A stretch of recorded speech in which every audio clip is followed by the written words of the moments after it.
Win Magazine team here, recapping day 6 of Olympic wrestling. Brian, saw some great matches today. America brings home another medal. Kyle Dake gets the bronze, but also very interestingly and very excitingly, Kennedy Blades, 20 years old, American women's freestyle wrestler, reaches the finals, goes 3-0. Had some really big wins today, got the crowd really pumped up. Super excited for her. She's the 3rd American in the gold medal match and gives the U.S. a chance to win 3 golds in 6 weights. It's a huge, huge step forward for Team USA on the women's side. Just moments ago, not too long ago, we talked to Kyle Dake. You know, he had an emotional win for his bronze medal match. Really a crazy match. Long story short, to recap, he was down 4-1. There was several really long challenges and confusion with the score. At one point, Dake was actually kind of on the side of the mat, actually yelling at the score clock and the guys that were running the machine that they think it was wrong. You know, it was wild. But long story short, he's down 4-1. There's about 45 seconds left. He quickly gets a takedown. He's down 4-3. The opponent, starts, milking an injury a little bit, and then he comes back to the middle of the mat, finds an angle, gets behind him, fives him. The crowd goes absolutely wild, comes away with a 10-4 win and his 2nd consecutive bronze medal. Yeah, super exciting. It was really interesting to talk to Kyle afterwards. Those of us, obviously, as reporters, this is one of the greatest privileges of being here at the Olympic Games and just being this close to these athletes. Certainly the first time through the mix zone, very disappointed, Tristan. He still was struggling through. You could tell some of these memories here that are happening without his dad here, having lost his father just a couple, 3 months ago. Really struggling. The first short interview, both falling short of his goal and talking about his grief.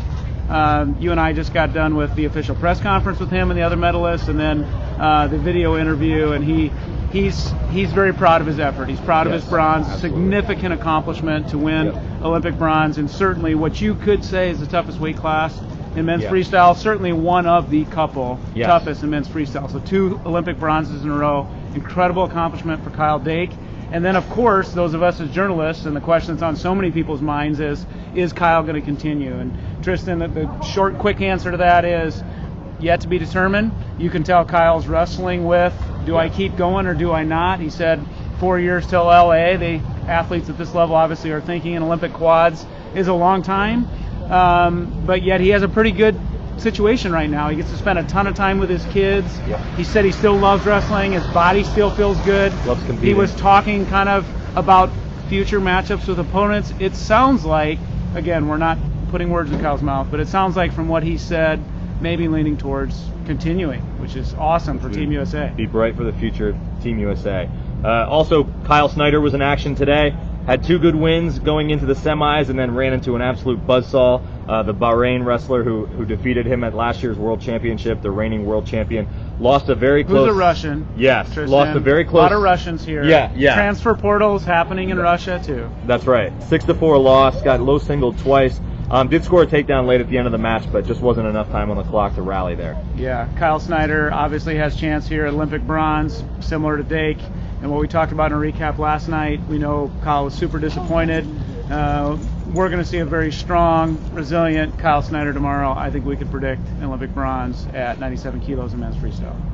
And speaking of bronze, Zane Rutherford, got off to a tough start this morning, lost 8-0 to an Iranian. I don't know if I've ever seen Zane lose a match like that. But that kid has now outscored his opponents 29-0. He won 10-0 and 11-0. And in his semifinal match, which, we needed him to win to pull Zane back in, he went out and beat the reigning world champion 11-0, who he had actually lost to in last year's semi. So this Amuzad from Iran is just looking otherworldly out there. But, he pulled Zane back in, so Zane now has a chance tomorrow to go for bronze. Yeah, certainly we want to encourage all the wrestling fans to get online, get on NBC, get on Peacock, whoever you want to watch it.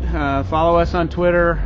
Certainly go to Wynn's website afterwards. Tomorrow's going to be another awesome day of wrestling. We're very confident, too, in Zane Rutherford responding well and coming out firing tomorrow. And, one of the big things we certainly want to convey to fans back in the United States, Tristan, is this is an emotional roller coaster being here, like so often happens in the hugest of tournaments in the United States. Oftentimes the lows sting more than the joys that the highs bring you. But Team USA is doing great. Have a chance at 3 women's golds and 5 men's freestyle medals. So make sure to tune in tomorrow. Go USA.